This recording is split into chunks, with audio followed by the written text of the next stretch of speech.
السلام علیکم میرے پیارے دوستوں، کیا آپ کو پتہ ہے کہ جنت میں بھی ایک بازار ہوتا ہے اور اس بازار کی کیا خاصیت ہے؟ وہاں پر کس طرح کا بازار لگتا ہے؟ یہ میں آج کے ویڈیو میں آپ کو بتاؤں گی، اس کے لیے ویڈیو کو آخر تک لازمی دیکھیے۔ جنت کے بازار کو فرشتوں نے گھیرا ہوا ہوگا اور جب جنتی لوگ اس میں جائیں گے تو وہاں کیا کیا چیزیں دیکھیں گے۔ حضرت سعید ابن مسیب رحمۃ اللہ علیہ کا بیان ہے کہ میں نے حضرت ابو ہریرہ رضی اللہ تعالیٰ عنہ سے ملاقات کی۔ انہوں نے کہا، میں اللہ سے سوال کرتا ہوں کہ مجھے اور تمہیں جنت کے بازار میں اکٹھا کر دے۔ حضرت سعید نے پوچھا، کیا جنت میں بازار ہوگا؟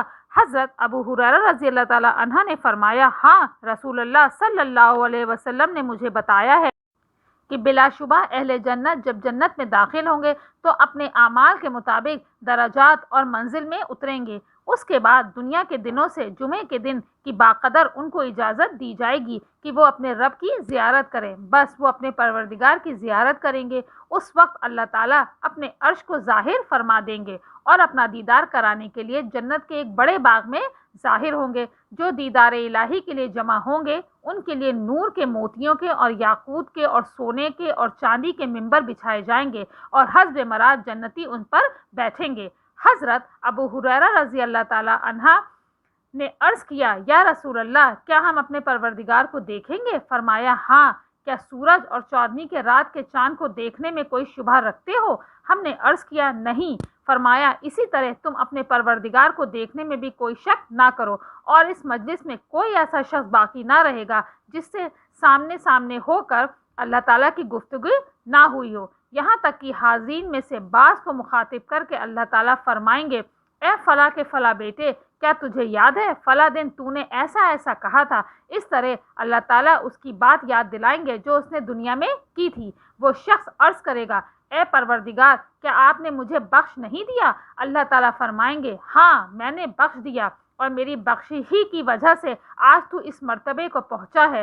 سب لوگ اسی حال میں ہوں گے کہ ایک عنبر آئے گا اور ان پر چھا جائے گا اور ایسی خوشبو برسائے گا اس جیسی خوشبو انہوں نے کبھی نہ پائی ہوگی۔ اللہ تعالیٰ کا ارشاد ہوگا، اٹھو اور اس چیز کی طرف چلو جو میں نے تمہارے اعزاز و اکرام کے لیے تیار کی ہے، اور جو چیز تم کو پسند آئے اس کو لے لو۔ پھر ہم ایک بازار میں آئیں گے جس کو فرشتوں نے گھیر رکھا ہوگا۔ اس بازار میں وہ چیزیں ہوں گی کہ ان جیسی چیزوں کو نہ آنکھوں نے دیکھا، نہ کانوں نے سنا، اور نہ دلوں پر ان کا گزر ہوا ہوگا۔ بس جس چیز کو ہمارا جی چاہے گا وہ ہمارے لیے ہمارے سامنے حاضر کر دی جائے گی۔ آپ صلی اللہ علیہ وسلم نے ارشاد فرمایا، اس بازار میں جنتی ایک دوسرے سے ملاقات کریں گے۔ بلند مرتبہ کا ایک شخص کسی کم مرتبہ والے سے ملاقات کرے گا، حالانکہ اپنے احساس کے مطابق ان میں کوئی کمتر نہ ہوگا، تو اس شخص کو بلند مرتبہ والے کا لباس بہت پسند آئے گا، لیکن ابھی اس کی بات ختم نہ ہونے پائے گی کہ اس کا لباس اس بلند مرتبہ والے کے لباس سے اچھا معلوم ہونے لگے گا، اور یہ اس وجہ سے ہے کہ جنت میں یہ موقع نہیں رکھا جائے گا کہ کوئی شخص ذرا بھی رنجیدہ ہو۔ اس کے بعد ہم اپنے اپنے مکانوں کو روانہ ہو جائیں گے۔ وہاں پہنچنے پر ہماری بیویاں ہمارا استقبال کریں گی۔ مرحبا، وہ یہ بات کہیں گی، تم اس حسن جمال کو لے کر واپس ہوئے جو کہ اس وقت تھا جب کہ تم ہم سے جدا ہوئے تھے۔ ہم جواب میں کہیں گے، آج ہم نے اپنے پروردگار کے ساتھ ہم نشینی کی عزت حاصل کی ہے اور ہم اسی شان کے ساتھ آنے کے لائق ہیں۔ دوستوں، ہمیں دنیا میں ایسے اعمال رکھنے چاہیے کہ اللہ تعالیٰ ہمیں بھی بلند درجات عطا فرمائے، آمین۔ ایسی اسلامک انفارمیشن کے لیے ویڈیو کو لائک، شیئر اور سبسکرائب ضرور کریں۔